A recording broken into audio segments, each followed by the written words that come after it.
Chichen Itza, an ancient city on the Yucatan Peninsula in Mexico. This glorious civilization was the largest among the Maya cities, and came to be known as the City of the Forgotten God in ancient texts. In the indigenous language of Mexico, Maya itself means time. The Mayans also referred to themselves as people of time. They were the first in the world to use the concept of zero, and they were geniuses in areas of numerical knowledge such as mathematics and astronomy. This is also evident in the great Mayan heritage El Castillo. Standing tall in the heart of the city, El Castillo served as a temple to the feathered serpent deity Kukulkan, boasting a height of 30 meters, 98 feet. This pyramid was so elaborately designed and meticulously constructed that it's hard to believe it dates back to the 9th century. The pyramid has a total of 364 stairs, with each side of the pyramid having 91 stairs. If you include the temple platform on top as the final step, it is exactly 365 stairs. This means that more than 1,000 years ago, the Mayans already knew that there are 365 days in a year.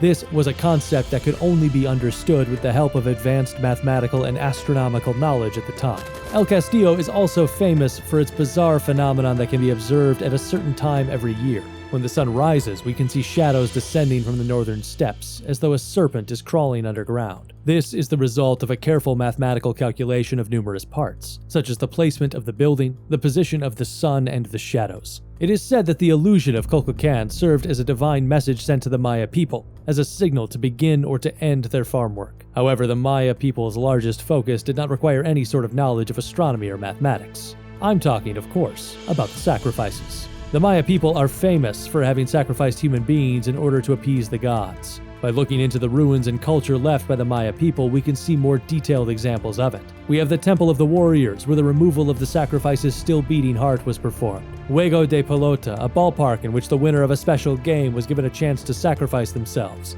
And the Tzampotli, an altar used to honor those who were sacrificed. Let's take a look at the places and processes made by the Maya people to perform their human sacrifice ritual. 1. Temple of the Warriors. This temple is connected to the group of 1,000 columns, which can also be seen as you look down from El Castillo. The thermal accuracy of the stone columns surrounding the temple is surprisingly high. The stone statue at the top of the temple, Chacmul, is a statue that symbolized warriors carrying offerings to the gods. The Maya people would put the victim on the Chacmul, cut their chest open, and remove their hearts to offer them as a sacrifice to the gods. Bas reliefs that depict a priest performing the ritual are clearly seen on the columns of the Temple of the Warriors as well. After the priest performed the sacrificial ritual, the victim's head would be severed and hurled down the front stairway of the temple. This act was meant to ask the gods for forgiveness and pray for abundance. The reason was because drought and the dryness of land were thought to be the wrath of Chak, the god of thunder and rain. Despite being considered terribly inhumane and brutal from the perspective of modern people, this custom was an extremely divine, sacred ritual for the Maya people. The fact that it is highly likely that the sacred ritual would continue until it rained only adds to the fear. 2. Juego de Pelota. Located on the opposite side of the Temple of the Warriors, Juego de Pelota was a type of ballpark where the Maya people could play a special ball game. The arena was a large lawn, 168 meters, 551 feet in length, and 70 meters, 230 feet in width. Although described as a ball game, it was a part of their sacred religious rituals as well. It is said that the Maya people participating in the ritual would be divided into teams and that they would compete by throwing a ball into a hole in the wall. The ball game was not the same as the competitive regular sports event. It was a life-threatening bloody fight.